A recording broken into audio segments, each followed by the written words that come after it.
If you have a husband and wife who jointly agree that one party is going to keep the marital home, right? Maybe it's because of the kids or the stability. Um, what process do they have to go through? And not to mention, when you're looking at a divorce, you're going to be looking at the entire picture financially, right? Correct. So there may be X amount of dollars in equity, but there might be money in a 401k over here. Correct. Or whatever. But let's say they want one spouse or the other to keep the home.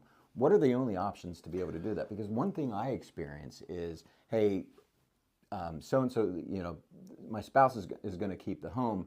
I'll just sign off on the deed. What problem does that bring up? So, I mean, anytime that people get divorced, from a legal perspective, the cleanest thing would be to just sell the home.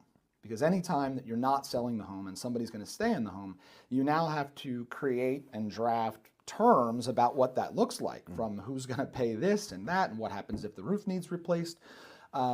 So it is common for one spouse to keep the home.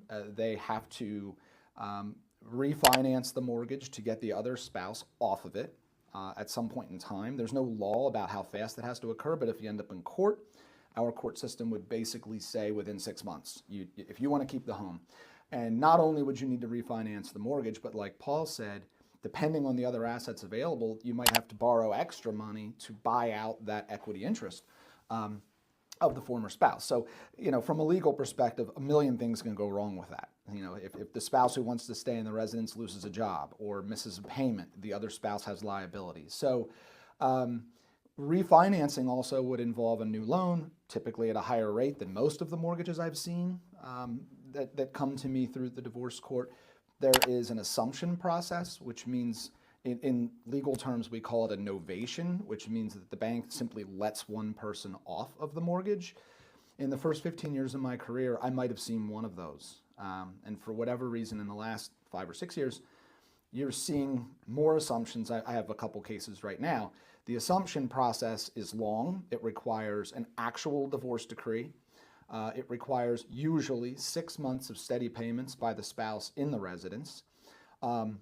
And obviously a good credit rating, qualifications like you'd get for any other mortgage. Then the bank will simply let the other spouse off. It's a little messy from a legal perspective, but from the owner's perspective, they're keeping a 2.5% interest rate and not having to take a 6.5% interest rate or something. But the problem with the assumption process is there's no way to borrow additional money to pay out an equity interest. So if you're assuming, which is really good, you're getting the benefit of keeping a 2.5% rate, but the other spouse is owed $50,000. Now what do you do? So now you got to go take a whole new loan in the total amount, or if you have enough equity, banks may give you a home equity line of credit at the new rate to pay off former spouse. So now you've got two mortgages essentially. So obviously from my perspective, when clients come in and say, we've agreed we're going to sell the house and split the money, a lot of us divorce lawyers go, fantastic, because it's just the cleanest way to do it. It is.